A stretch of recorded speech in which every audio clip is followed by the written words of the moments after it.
Salut les gars, bienvenue sur la chaîne Le Break Mécanique. Aujourd'hui on se retrouve pour un format essai roue libre et on vous présente ça.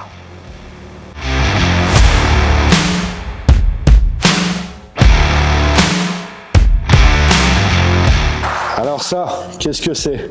Ça, c'est un Dodge Ram. Et en immigrant sur le continent nord-américain, comment on pouvait pas parler du Dodge Ram en vrai?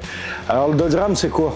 C'est l'histoire de deux frères, John et Horace Dodge, qui en 1981 se sont dit il faut qu'on trouve un remplacement au Dodge D. On va vous mettre une photo ici ou là, on verra l'incrustation. Et ils ont lancé le Dodge Ram qui a été dans le temps mis sur 5 séries. Il y en a deux qui ont bien marqué l'histoire. En 1994 et en 2003, ils ont été élus pick-up de l'année. À l'époque, c'était le summum de ce qu'on pouvait avoir. Et là, aujourd'hui, on se retrouve à une série classe 4. Donc cela, c'est la 4e génération qui s'est très bien vendue. On y reviendra tout à l'heure. Le Dodge Ram, il est construit sur 3 sites de production. On a Missouri dans les États-Unis, on a Michigan aux États-Unis encore, et on a une usine au Mexique, Coahuila. Coahuila, ouais. À un moment donné, c'est important hein, l'orthographe. Orthographe, pareil avec 2 F. Bon, là-dessus, on a 4 moteurs produits. Principalement, on a le V6 3,6 litres Pentastar qui développe 305 chevaux. Ensuite, on a le V8 4,7 litres qui lui développe 310 chevaux. Et après, on a le V8, le SRT qu'on connaît, mais ça, c'est une autre gamme, c'est pas sur les Dodge Ram classiques comme ça. On a le V8 avec le MDS. Alors, qu'est-ce que c'est le MDS? On vous fera un méca technique à l'occasion si on a le temps là-dessus. Mais concrètement, c'est un système intelligent qui désactive des cylindres. Et plus on accélère, plus les cylindres s'allument. C'est-à-dire qu'on a un V8, mais que quand on roule pépère, bras au vent et la clope au bec, eh ben, il n'y a que 4 cylindres qui tournent. Après, pour les véhicules de chantier, parce que c'est quand même son intérêt premier de tracter, on a des moteurs diesel qui font 6,7 litres. Combien? Et ça, on vous les présentera. J'étais en train de penser à un truc, on n'était pas censé nettoyer le moteur. Il est propre. Il est propre là? Bon, même, c'est pour les... Oui, c'est pour les fermiers, la construction, ok, mais... Bon. Sortie d'usine. Ajoutez dans les notes. Ne plus travailler. Ne plus travailler avec ce connard et nettoyer le moteur avant. Faire propre. C'est bon, c'est fait. Non. Si. Là, ton doigt. Là, c'est propre ça. Mets-le dans la bouche. Ah, voilà. Ok, merci. Bon, on réglera ça plus tard. De toute façon, ça sera coupé, on s'en tape. En vrai, on vous a présenté le moteur 3,6 litres V6 parce que c'est un moteur très fiable qui a été monté sur ce genre de véhicule. Il a été monté aussi sur les Jeep Wrangler et le groupe Chrysler l'a utilisé vraiment sur beaucoup de véhicules. C'est un moteur qui est très fiable, forcément. Faut l'entretenir comme tout moteur. Mec, si tu roules sans huile, tu iras nulle part, Pentastar ou pas Pentastar, ok. Mais c'est un moteur pour lequel la consommation est vraiment pas... Ça va pas te mettre un coup à ton PEL si t'achètes ça, tu vois, parce que en vrai, t'es à combien? Tu m'as dit 11 litres, c'est ça? 11 litres en roulant. Voilà, 11 litres en roulant normal. Le problème de ce moteur, c'est qu'ils ont eu beaucoup de soucis. Dodge, le groupe Dodge a eu une grosse amende parce qu'ils ont fait, pour les Européens, ça va plus vous parler si je vous dis qu'ils ont fait la même chose que Volkswagen. C'est-à-dire qu'ils ont fait en sorte que leur moteur décèle quelconque contrôle sur la pollution et le moteur s'adaptait en disant tiens, je suis contrôlé, et il s'adaptait pour les rejets de CO2 notamment et toutes les normes de pollution. Ils ont pris une sacrée amende. Mais bon, j'ai envie de dire que le groupe Stellantis, parce qu'il faut savoir que ça maintenant c'est le groupe Stellantis, donc Peugeot, ils se sont dit tiens, Volkswagen a fait ça en Europe. Est-ce qu'on ferait pas ça en Amérique? Mais il n'y a qu'un océan qui nous sépare et ils s'en sont rendus compte et ça leur a coûté très cher. Bon alors là, on se retrouve sur le poste de conduite. T'as de la place, comme vous avez vu, t'as de la place à souhait dans ce pick-up. Là, on a le volant siglé avec la petite tête de bélier, siglé la tête de taureau. T'en fais maintenant ou après? Pourquoi? C'est un bélier? Ouais. Quel con. Ça te fait casser le fil plus cher du monde. Le mec, il vient du chaîne automobile, il dit taureau. Désabonnez-vous. Pour dire que tu peux enfoncer tout ce qu'il y a devant toi concrètement avec les petites commandes au volant tranquille ou bilou. Bon après c'est simple, hein, tu vois, t'as le téléphone là c'est pour naviguer dans les menus. Là t'as ton régulateur, plus, moins. Bon, t'as même la palette au volant qui est ici. Alors ça me fait marrer parce qu'il l'aurait pas mis, c'était pareil. Ça marche très très mal. Bon, c'est pour ça qu'on vous en a pas parlé parce que c'est de la merde concrètement. T'as le frein à main pour ceux qui se demandent où il est. T'as le frein à main donc comme sur les vieilles Mercedes à pédale, tu vois. D'ailleurs je l'avais pas mis, mais bon, comme on est en boîte auto, j'ai envie de te dire, c'est pas bien normalement de laisser le P, juste le P sur les boîtes auto, petit aparté. Parce que ça force sur la boîte, tout simplement. Là, on a le commutateur pour les phares, le grand tableau de bord, où tu peux tout mettre. Déjà, tu perds 1 mètre avec le tableau de bord. Là, on a le siège qui se déplie, tu vois, c'est pour ça que c'est un 6 places. Bon, après, très honnêtement, il doit être mal à l'aise, comme celui qui est assis là. Parce que le dossier se recule au maximum comme ça. Donc je pense qu'il doit pas être à l'aise. C'est bien peut-être pour un... Je sais pas si ici on a le droit de mettre les bébés devant. Après ça te dépanne quoi. Ouais, ça dépanne, on va dire pour un jeune petit enfant de la famille. Oh la boîte à gants, frère, elle est monstrueuse. Franchement. Derrière pareil, l'entrée c'est tout énorme. Ici t'as le jeune que t'as oublié. Bon là après t'as tout ce qui est rangement, tu vois, tu peux mettre tes rangements. Bon là on a le trépied pour la caméra, on a des produits nettoyants. D'ailleurs on aurait dû le faire avant de tourner, mais bon, comment, hein? Oui, mais il est très propre là. Bon là, panneau, tout ce qu'il y a de plus simple, hein, t'as les vitres électriques à l'arrière. T'as la place ici, t'as les bus, tu peux venir filmer ici, t'as les bus de chauffage ici qui te dispersent le chauffage, bon classique. Ils ont mis un peu de lusque. À un moment donné, c'est important l'orthographe. Et là, il y a les porte-gobelets, ça c'est très américain bien sûr, parce qu'on sort pas sans notre petit breuvage. Hein. Tu te vends du coca, ça fait 1 litre le bordel, tu lui dis je veux un petit, ben c'est ça un petit. Ah, bon, ok. Et après on se demande pourquoi j'ai pris du poids depuis que je suis là. A bien bouffé pendant le confinement. Vois plus ma bite. Voilà, après là on se retrouve côté passager, bon là, t'as les rangements mec, une boîte à gants. Là c'est sûr que t'en mets une dizaine de paires de gants, elles sont quand même assez grosses. La poignée pour monter bien sûr, puis t'as encore énormément de place. Alors ce qui me fait marrer moi c'est ça. Tu peux choisir d'avoir ton porte-gobelet dans la porte ou pas. Ils ont fait un espèce de moule en... Ça ressemble à de la mousse polystyrène. En wash only. Ah, laver à la main, ne pas mettre à la machine. Et ils t'ont mis ça là-dedans, là, comme ça. Voilà. J'ai fourré un Dodge Ram. Il n'y en a pas beaucoup qui peuvent dire ça, mec. Donc tu fais ça là-dedans. Et puis après, tu mets tes boissons, ton petit breuvage.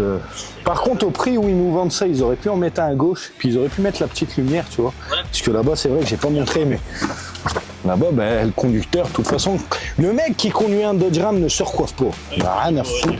Alors, c'est costaud quand même, hein. Tu peux fermer le pare-soleil et faire les biceps en même temps. Oh, you touch my tra-la-la. Bon, alors on va commencer pour la présentation extérieure en vous présentant l'avant. Vous l'avez déjà vu, bien sûr, dans l'introduction. Mais là, on en parle de cette calandre, mec. C'est une calandre, frérot. Celle-là, elle refroidit, ça c'est sûr, elle refroidit, il n'y a pas de problème avec ça. Alors très stylé, j'aime beaucoup, et je préfère celle qu'il y a sur les nouveaux Dodge Ram avec le gros Ram écrit, mais bon, ça c'est une question de goût et couleur. Le capot, mec, tu le plies, t'en as pour un bras à le changer, il est énorme, mais c'est solide. Pour m'être assis déjà dessus, je sais que c'est solide. Ensuite, on a le pare-choc. Bon, celui-là, il est chromé parce qu'on est sur une version Outdoorsman, et je vous expliquerai la version, ce qu'elle inclut, bien sûr. On a les crochets qui fait partie encore de la version Outdoorsman, les petits anti-brouillard très stylés. Alors il faut savoir qu'ici aux Amériques, dans l'Amérique du Nord, sur le continent nord-américain, on n'a plus le droit aux phares en verre. C'est fini, c'est la loi. Ils sont passés bien avant nous en Europe sur la loi. C'est en 1970 qu'ils ont eu la loi, eux, justement, pour les phares comme ça, et ils sont passés sur du plastique. Parce qu'ils ont eu beaucoup de soucis. Les gorges qui étaient coupées. Bon, ensuite, là, t'as le côté.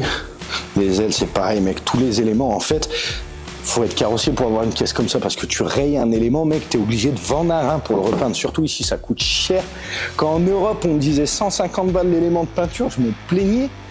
Mec, j'ai été ici pour une porte, il m'a dit 900 $. J'ai dit quoi? Combien? Salopard. Ah ouais, non, franchement, ça coûte très très cher la carrosserie ici. Après, c'est dû aussi aux conditions climatiques, parce que forcément, ils savent pas ce qu'ils vont trouver derrière. C'est-à-dire qu'une aile comme ça, lui, il la voit comme ça, là, t'as l'élargisseur d'aile en plastique. Pareil, il démonte et c'est plein de corrosion derrière, donc ça va lui faire beaucoup de boulot. Donc, ils prennent vraiment large. Très très large. Mais bon, ça c'est une autre histoire, on en parlera.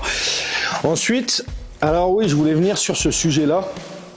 Celui-là, il a fait beaucoup polémique parce que avant, les Dodge Ram étaient montés sur lame à ressort. Vous savez, sur les lames amortisseurs comme on a sur les camions, c'était sur lame, c'était une suspension à lame. Et sur les séries 4, on est passé sur les suspensions qu'on connaît tous en Europe, donc avec les amortisseurs, les ressorts et les tubes à compression. Et le problème, c'est que beaucoup se plaignent parce que ce pick-up, c'est très très souvent quand vous vous baladez sur le continent nord-américain de voir ils appellent ça ici une charrette derrière de construction et tout ça. Il est beaucoup utilisé dans les métiers de la construction, dans les métiers, les fermiers en ont beaucoup, forcément. C'est plus pratique quand on a un boulot comme ça. Il y a eu beaucoup de plaintes sur cette suspension qui a changé et les gens étaient pas très contents. On a un rétro, forcément. Bon, ici, pas besoin de te dire, vu la taille du rétro, que t'as pas besoin d'ajouter le petit truc de merde là en Europe. On vous le mettra en photo quelque part, là, le truc dégueulasse. T'as déjà vu ça sur les autoroutes? Oh là là, le truc qui fait 2 mètres, frère. C'est terrible. Bon, ils ont pas besoin de mettre ça parce qu'ils ont déjà des gros rétroviseurs. De toute façon, c'est un pick-up américain hein, et les pick-up américains, ils sont tous dans l'excès. Donc, Ram 1500, il y a plusieurs modèles. Alors le 1500, faut savoir que c'est, on va dire, une démarcation de la marque pour dire la capacité à tracter. Donc on a le 1500, le 2500 et le 3500. 3500 qui a des roues jumelées. On vous le mettra en photo si on arrive à faire les incrustations, parce que c'est encore le début, mais on vous le mettra en photo quelque part pour vous montrer le double essieu. Tu vas pouvoir t'approcher et je vais te montrer les portes. C'est pareil, les portes, mec, franchement, ça fait la largeur d'une Mini. On va refermer. Il y a des choses personnelles. Je rigole. Il y a juste notre Pepsi. Si vous voulez faire une collaboration, Pepsi Zéro, bien sûr, parce qu'il faut que je maigrisse. Je t'emmerde. Mais non, c'est vraiment dans l'excès. Bon, on vous fera le tour intérieur après. C'est haut quand même, parce que tu vois, moi, je mesure 1m80 et je pense que ça doit être sur les 2 mètres. On va vous mettre les mensurations de celui-là. On vous les mettra pareil, mais en sous-titre. Je pense qu'on doit être un petit peu au-dessus de 2 mètres. Là, pareil, derrière. Alors, ils ont le châssis qui est vachement prolongé, ceux-là, parce qu'ils ont les 6 places. Et derrière, on a la cave. Celle-là, franchement, tu peux tout mettre, mec. Tu vas, tu mets des ballots de paille, tu mets des motocross, tu mets tout. Sur l'autoroute, quand vous vous baladez ici, vous voyez tout. Vous voyez des mecs qui mettent des motocross, des quads dedans, des jet skis. Bon, nous, on a mis nos feuilles là pour les penses-bêtes, mais j'ai oublié de les enlever comme un connard. Voilà. Thibaut! Merde! Oui, mais non, je suis marié, il n'y a pas d'assistante, mec. Tu veux que j'ai des problèmes? Bon. Je penserai peut-être aux copains, on verra, on trouvera un assistant, pourquoi pas. Eh oh, on est en 2024, mec. Justement, à égalité, les 2 hommes, c'est comme ça. La parité. Frérot, je vais avoir des problèmes, putain. Mais en vrai, tu regardes l'intérieur de la cab, il y a de quoi mettre. Hein. Tu peux mettre un canapé aussi, qui passe pas dans l'entrée du gars chez qui tu vas l'acheter. Hein. D'ailleurs, si tu regardes cette vidéo, j'espère que ton proprio t'a pas engueulé pour ton placo, parce qu'on lui a défoncé le placo. Là, on a un jeune... Ça doit être pour l'attelage, non? Non. Ouais, sérieux, c'est la street, mon pote. Alors, franchement, mec, ça c'est pas sérieux, faudra qu'on mette un Colson. On va mettre un Colson, donc là, t'as l'attache. T'as les prises ici qui sont là, donc comme je vous disais tout à l'heure, la version Outdoorsman, c'est une version parmi les multiples qui sont sortis, parce qu'il y en a vraiment beaucoup. Il y a le SRT, SRT10, ça c'était fun. Pas sur cette génération-là, hein, mais ils ont fait quand même pas mal de versions différentes. Les plus classiques, c'est celle-là, c'est les Outdoorsman. Il y a le TRX, le T-Rex. Et ils n'ont pas pu, il faut savoir, ils n'ont pas pu l'appeler T-Rex parce que T-Rex, c'est une marque déposée par Universal quand ils ont sorti Jurassic Park. Donc, ils n'ont pas pu l'appeler T-Rex. C'est pour ça, parce que à la base, le T-Rex, bon, ça, on fera un épisode dessus si on a l'occasion d'en caster un. Mais le T-Rex, à la base, c'est pour faire concurrence au Raptor de chez Ford. D'ailleurs, on va parler de chiffres un petit peu. Ce 4x4 s'est bien vendu. En Europe, on idolâtre beaucoup le Dodge Ram en disant le pick-up américain, parce que oui, c'est un pick-up, pas un 4x4, bon, il est en 4 roues. On a ce défaut, nous les Européens, d'appeler ça des 4x4, mais c'est des pick-up. Et le pick-up le plus vendu ici sur le continent nord-américain, c'est pas le Dodge Ram. Loin de là. On va vous mettre les chiffres, pareil, en incrustation. Mais le pick-up le plus vendu ici, c'est le Ford F-150. Et qui met une branlée au Dodge Ram, mec. Et alors, si tu veux pousser le vice plus loin, tu prends les chiffres de General Motors qui détiennent GMC et Chevrolet et t'accumules les deux. Mais mec, Stellantis, il est à la ramasse. Surtout avec l'amende qu'ils ont pris. Pour vous dire, Stellantis, le groupe Stellantis nord-américain, a lancé le dernier Dodge Ram en 2019, le Série 5. Au jour d'aujourd'hui, on est en 2024. Si tu veux te commander un Dodge Ram avec cette caisse-là et cette gueule-là, c'est possible. Ils en font pas la pub, mais vous pouvez vous balader dans n'importe quel Dodge. Il y a des Dodge Ram avec cette caisse-là, avec ce moule-là, vendus en année 2024-2025. Maintenant, ils l'ont renommé le Dodge Classic. Il marche tellement bien celui-là. Et c'est vrai que le nouveau a du mal à prendre. Je pense que le prix n'est pas forcément justifié par rapport à la concurrence. Donc ils ont du mal un peu dans les ventes. Donc ils ont décidé de continuer cette production-là avec les nouveaux moteurs bien sûr, mais continuer cette caisse-là pour faire vivre la marque parce que y a besoin de plaire. Bon, on vous a fait le tour du véhicule. Malheureusement, on n'a pas pu faire la droite parce que c'est vachement serré. On a commandé les GoPro avec les stabilisateurs, mais ils sont pas arrivés encore. Bon, c'est surtout des supports. D'ailleurs, je m'excuse par avance, on va passer sur l'essai routier, ça sera filmé avec un téléphone de qualité quand même, mais si ça peut décevoir certains, on n'a pas reçu les supports. Voilà. Vous avez pensé que j'ai écrit un mail de satisfaction à Post Canada, qu'est-ce que t'en penses, hein? Le mec bien français, tu vois. Non monsieur, ce guichet est fermé. Pourquoi à la poste les guichets sont toujours fermés? On ne sait pas trop, mais on pense que c'est pour vous faire chier. Non, allez, on se retrouve pour l'essai routier. Bon ouais, c'est là que le marchepied prend tout son sens, tu vois, surtout quand t'es anorexique comme moi. Tu vois, hop, tu montes là, bim. Et là, on va pouvoir démarrer. Bon, on peut démarrer. Est-ce qu'on pourrait faire un plan sur ce porte-clés très masculin et très viril? Depuis que j'ai, toutes les gonzesses me disent « Ah là, mais fais-moi l'amour, je te jure. » Ouais, je pense que cette information restera vérifiée. Bon, il faut qu'on appuie. Attention. 6.5 hours later. Il reste la petite C'est un fail. Day 2. plusieurs fois. Day 3. Mais si tu fermes pas la porte, putain! On est des professionnels, venus nous faire confiance. Normalement, c'est 3 fois. A few moments later. Pas peut-être qui sait qu'on est dedans. T'es sûr que c'est pas ouvert plutôt? Ah non, c'est fermé sûr. Ah mais je pense qu'ils savent qu'on est dedans, du coup ils captent pas ça. Du coup, toi qui es en train de se dire, mais nique ta mère, t'as qu'à tourner la clé. Bon, on coupera tout ça au montage. Allez, la clé, je vois pas le trou. Et voilà, c'est américain, ça démarre direct.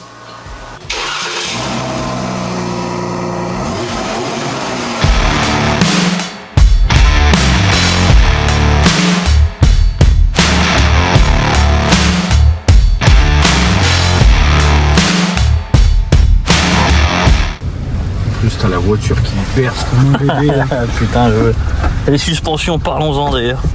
Ouais, les suspensions sont comme très molles. J'ai cru qu'il allait me mettre la tête. C'est rigolo Non, mais mec, le dossier, ouais, ça se voit qu'il est habitué à lever des personnes américaines. Non, je ne suis pas en train de dire que les Américains sont bons.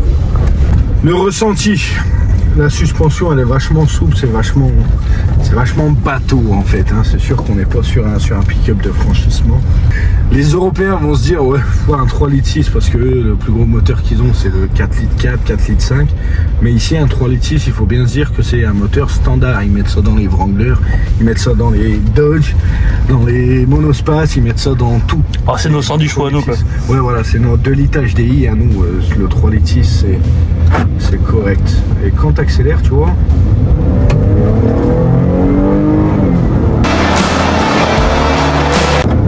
ça répond pas trop mal, tu vois, ça répond bien, même, j'ai envie de dire. Par contre, tu vois, t'as la sensation de vitesse quand t'accélères, alors qu'en fait, t'es à 50, 60, même pas.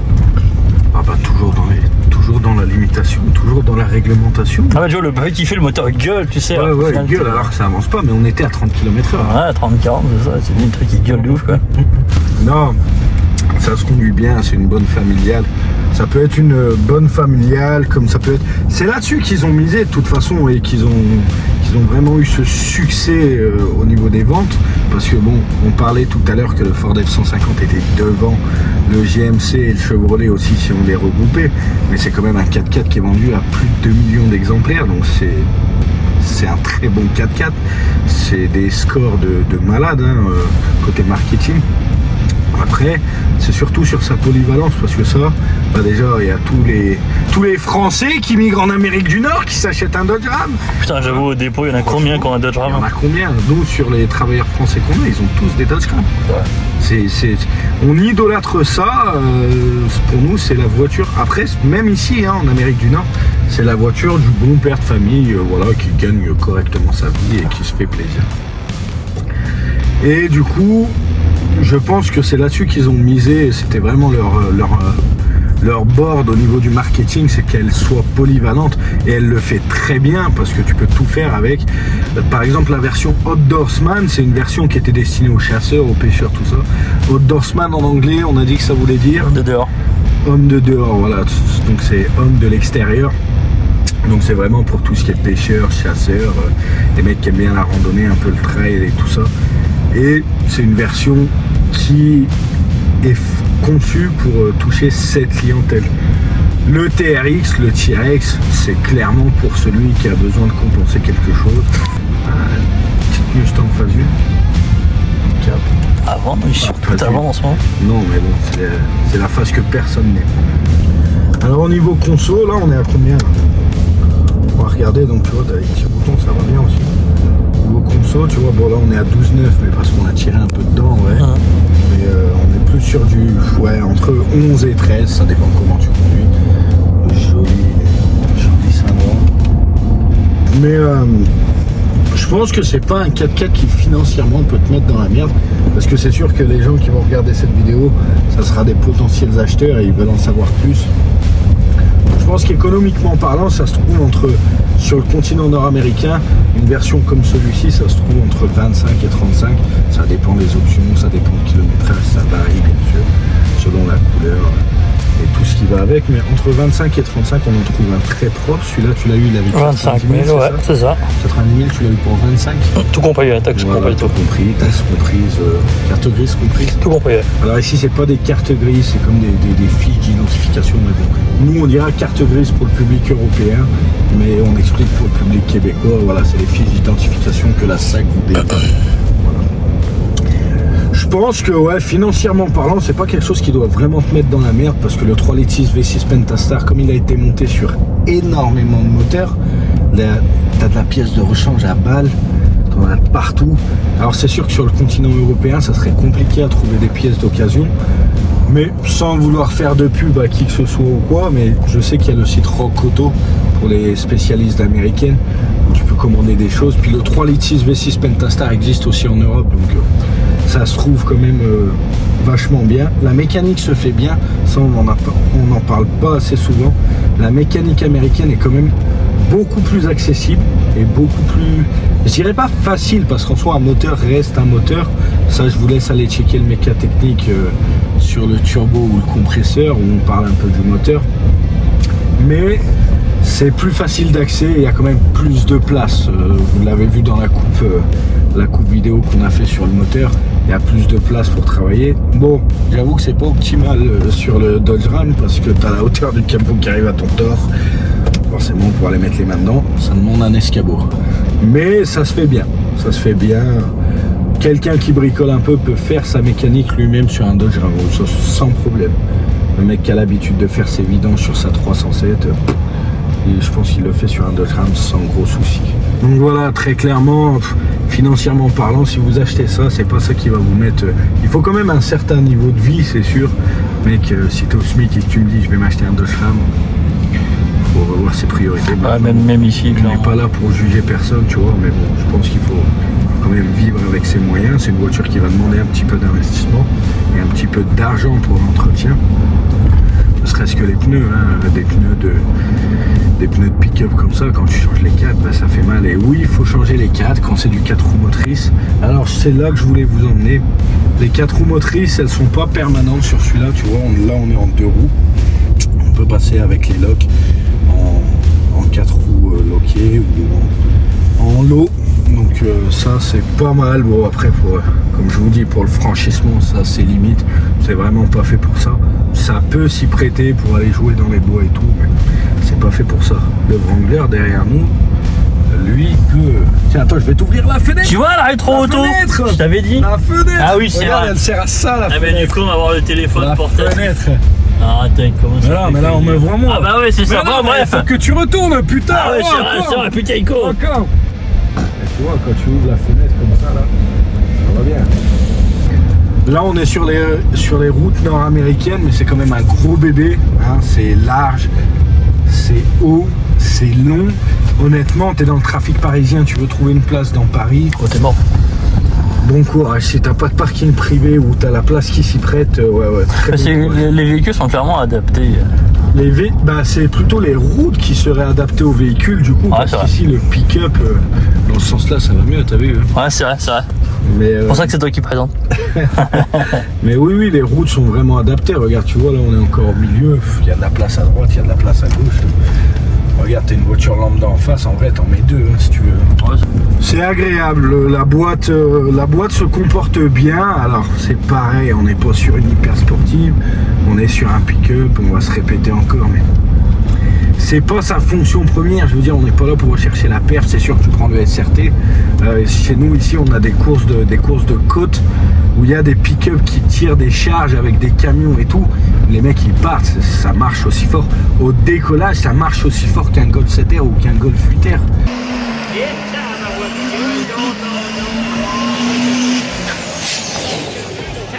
Les mecs, ils ont des prépods d'enculés et ça marche de ouf. Mais voilà, dans une voiture stock, on va dire, la boîte, elle est... Ouais. Il y a peut-être le SRT qui est sportif quand même, ça marche de ouf. Mais là, sur cela, la boîte, elle est vraiment pas faite pour ça. On a quand même la double pédale pour le downshift. Tu vois ? C'est lent à la réponse, tu vois, quand même, parce que le temps que je mette le pied et puis que le calculateur comprenne, parce que tout ça, c'est une gestion électronique, hein, c'est pareil, on pourra faire un méca technique là-dessus, mais t'as un potentiomètre sous la pédale d'accélérateur et quand t'appuies et que tu viens déclencher un certain pourcentage sur ton potentiomètre, c'est là où ça donne l'info au calculateur qui dit il faut que tu rétrogrades et que tu balances les watts. Bon ben voilà, ça va être fini pour l'essai routier. On va faire une conclusion en dehors du véhicule. J'espère que vous avez aimé ce moment agréable où on a raconté un peu notre vie. N'hésitez pas à donner vos impressions si vous voulez qu'on parle plus de la voiture, que ça soit un peu plus sérieux, ou si ce format la cool vous convient. N'hésitez pas à mettre en commentaire votre ressenti si vous voulez un peu plus d'infos techniques, un peu plus de précision. Voilà. On vous laisse mettre ça en commentaire. J'en ai rien à foutre là, je suis en total roue libre. C'est pour ça qu'on l'a appelé l'essai roue libre parce que... Bah il couille.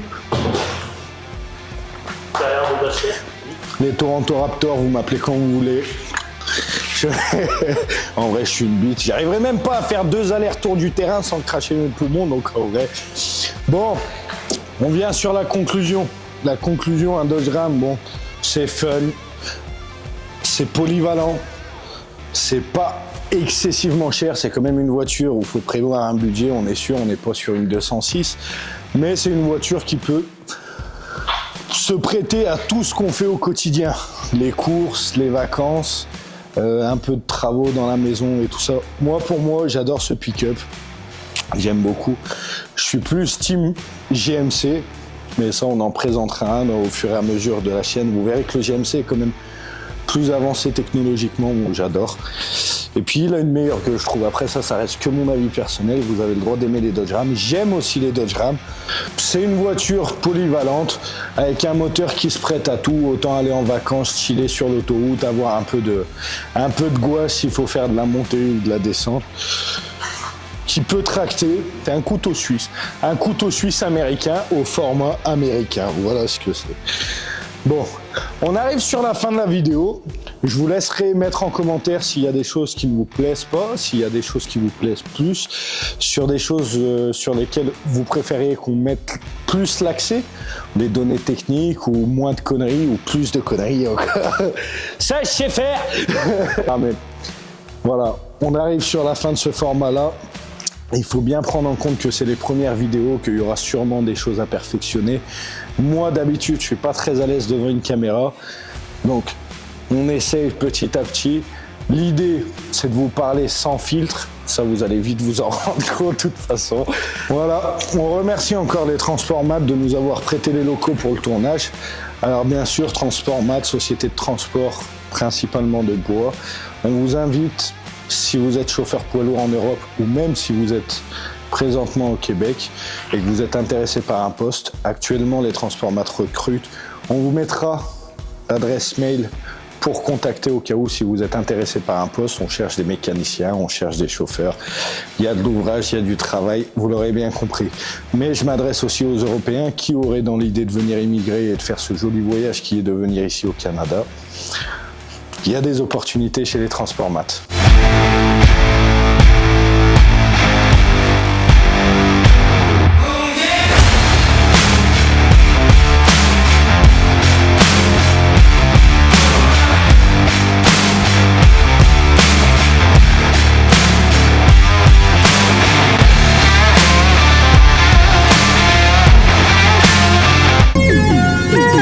C'était vraiment très intéressant. Je t'avais dit de la drogue, cocaïne, tout ça, c'était pas une bonne idée la cocaïne. T'as vu, hein? Il est en train de manger, mec, mais il a quand même regardé si j'avais ma ceinture. Ah bah un flic, ça reste un flic. Alors déjà qu'un poulet qui bouffe du poulet, je trouve ça moyen. C'est rigolo, hein?